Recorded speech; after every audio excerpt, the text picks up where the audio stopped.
lo que son las enfermedades desmielinizantes que se hablan, ¿no? Que tienen que ver sobre todo con las vainas de mielina.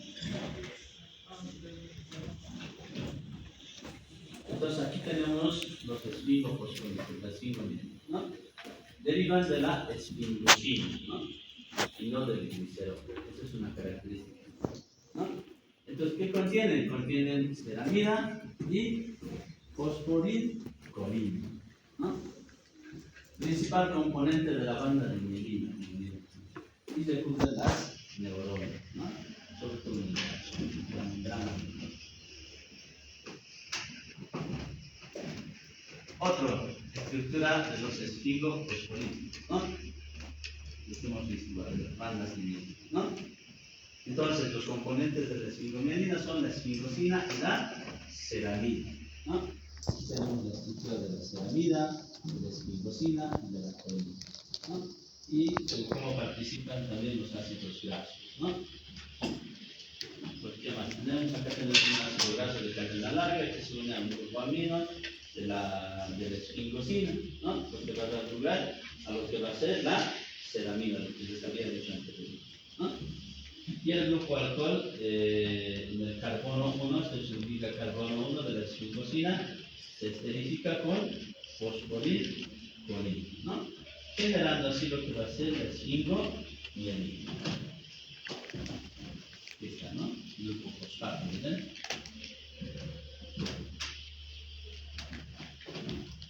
Bueno, seguimos hablando de la síntesis de fosfolípidos.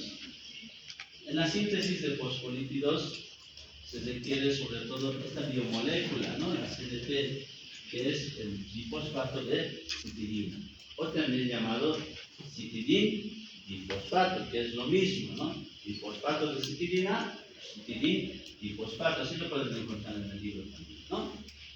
Para activar principalmente el diacilglicerol o el alcohol, ¿no? Ocurre principalmente en el retículo endoplasmico liso, y de ahí que los fosfolípidos son transportados al aparato de Golgi y a las membranas celulares, y ayudan también a la secreción por exocitoma, ¿no? Ahora vamos a hablar, por ejemplo, de la lipogénesis, de la lipólisis, ¿no? Procesos de ayuno prolongado. Síntesis de fosfolípidos, síntesis de ácido fosfatídico, ¿no? Eran precursores también del ácido fosfatídico de algunos fosfolípidos, ¿no? A partir de glicerol fosfato y dos moléculas de acil coenzima. Entonces necesitan, ¿no? Para que el ácido fosfatídico tenga como tal, necesitan, por ejemplo, glicerol fosfato y dos moléculas de acil coenzima, ¿no? Y tenemos el ácido fosfatídico precursor del triacilglicerol. Entonces estamos diciendo que los triacilgliceroles, ¿no? Necesitan de glicerol fosfato y dos moléculas de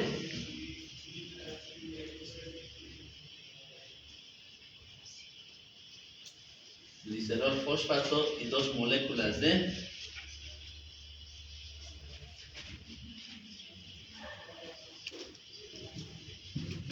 acil coenzima, ¿no?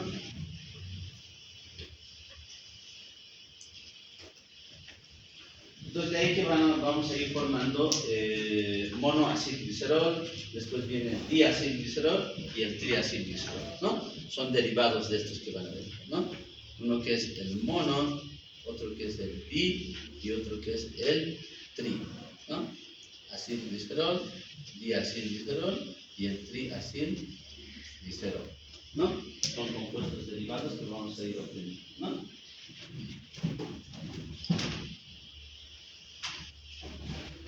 Entonces, ácido fosfatídico se sintetiza a partir del glicerol 3-fosfato más dos moléculas de acil coenzima, ¿no? Es el precursor clave de los triacilgliceroles y de los fosfolípidos. También son denominados triacilglicéridos, triacilgliceroles, o también son denominados triglicéridos, ¿ya?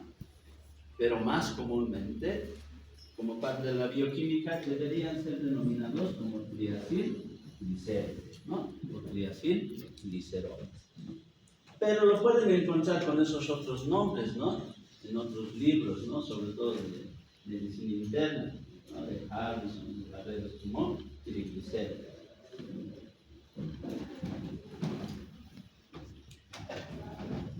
Entonces ya sabemos por qué se denominan triacilglicéridos o triacilgliceroles, ¿no?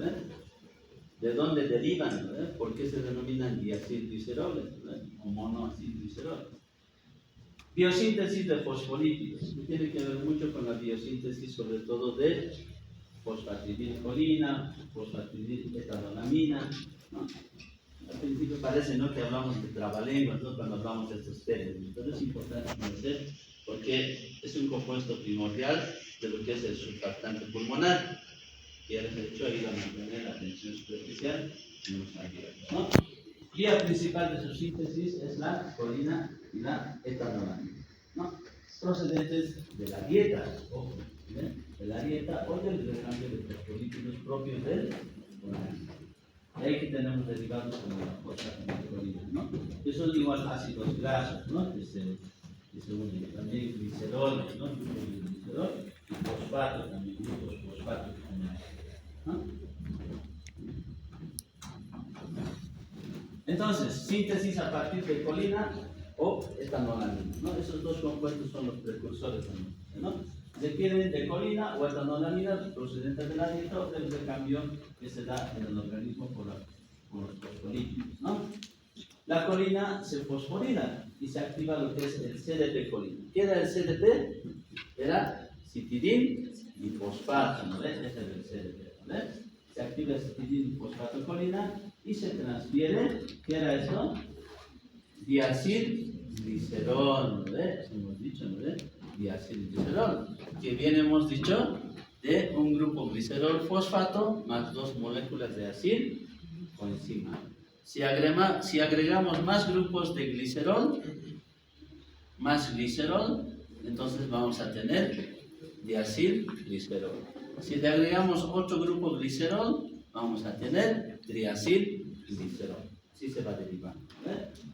Entonces, la colina se fosforila, se activa como citidin fosfato, colina, y se transfiere al diacilglicerol, ¿no? ¿Qué más tenemos? ¿Cuál es su importancia clínica? Ya habíamos mencionado, ¿no? De la fosfatidilcolina. El compuesto bioquímico primordial de la fosfatidilcolina, y esto tiene que grabarse, ¿no? Es como si fueran los trabalenguas, ¿no? A ver, lean todos, a ver. Palmitoid, fosfatidilcolina, ¿no? Ahí tiene que reconocer, ¿verdad? Eso siempre es pregunta de exámenes, ¿no? ¿Cuál es el compuesto bioquímico del surfactante pulmonar? Es la palmitoid, fosfatidilcolina. Es el compuesto bioquímico, del surfactante pulmonar. Por eso dice, es esencial para el surfactante pulmonar. Eso es importante, ¿no? ¿De dónde derivan? De los fosfolípidos. Su deficiencia en neonatos o prematuros nos da lugar a este síndrome de insuficiencia respiratoria neonatal. Porque esos alvéolos, si no tienen surfactante pulmonar, si no han madurado adecuadamente sus pulmones, no va a producir surfactante pulmonar. Por lo tanto, no vamos a tener esta biomolécula que es la dipalmitoid fosfatidilcolina. Y por lo tanto, esos alvéolos se van a colapsar, ¿no? Es como un globo que llenamos de agua o llenamos de aire, ¿no? Un globo, inflamos un globo, entonces el globo tiene un surfactante pulmonar, teóricamente, o nos imaginamos que tiene un surfactante pulmonar, haciendo un ejemplo, ¿no? Que ayuda a mantener la tensión superficial, ayuda a que ese globo esté inflado todo el tiempo, ¿no ve? Y no se colapse. Pero si no tuviera surfactante pulmonar, es como si le sacáramos todo el aire a ese globo, entonces se va a colapsar, ¿no ve? Las paredes se van a pegar entre sí. Ese es un ejemplo claro del síndrome de insuficiencia respiratoria neonatal, o también conocido como síndrome de insuficiencia respiratoria del recién nacido, ¿no? ¿Por qué se da esto? Porque esos pulmones no han madurado adecuadamente en el recién nacido.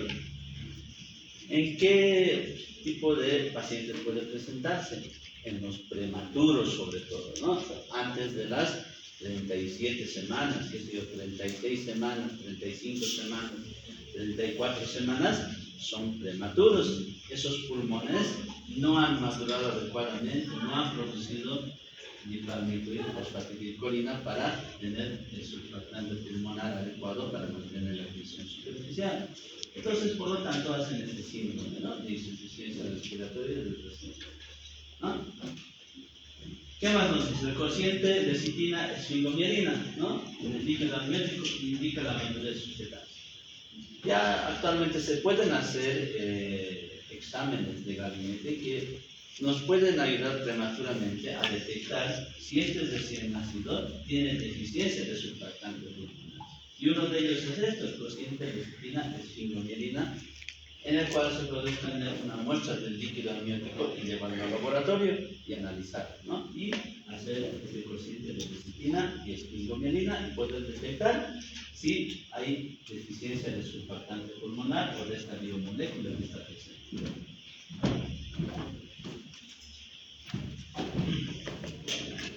Entonces aquí tenemos, ¿no?, la síntesis de fosfatidilcolina y la fosfatidiletonolamina, ¿no?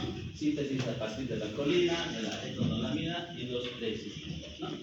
Fosforilación de la colina o de etanolamina por quinasas, conversión en su forma activada a citidin-bifosfato, colina o la citidin-bifosfato etanolamina, lo que hemos hablado, ¿no? Se transfiere colina, fosfato o etanolamina, cualquiera de los dos compuestos que se requiera para el organismo, ¿no? Y liberando lo que es la citidin monofosfato, ¿no?, a una molécula de diacilglicerol. Todo lo que hemos ido hablando, ¿no? Ahí tenemos el ácido fosfatídico, la citidin-bifosfato diacilglicerol, ¿eh? Y tenemos el grupo alcohol donde sale el glicerol inositol y nos quedamos con los citidin monofosfato, ¿eh? Tenemos aquí el grupo alcohol, tenemos el grupo fosfato también, que solo va a tener un grupo fosfato, ¿no? Tenemos el fosfolípido y tenemos igual aquí el citidin monofosfato, ¿no?, y el grupo alcohol, ¿no? Y tenemos aquí el compuesto final que va a ser el diacilglicerol, ¿no? Este es el diacilglicerol porque tiene dos grupos de glicerol, ¿no? Y aquí está lo del surfactante pulmonar, el ejemplo que les daba, ¿no?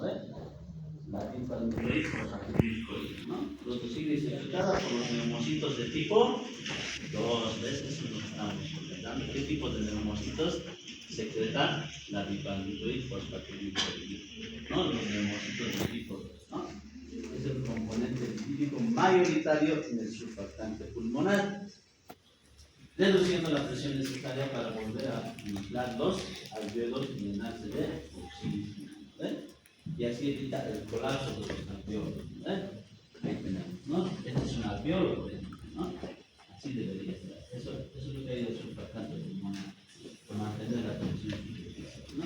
Y cuando se presenta el síndrome de insuficiencia respiratoria del recién nacido, nacen pues cianóticos, ¿no?, con dificultad para respirar, entonces este alvéolo se está colapsando, entonces inmediatamente son intubados estos recién nacidos y pasados a terapia intensiva para ventilación mecánica, ¿no?, por el déficit de surfactante.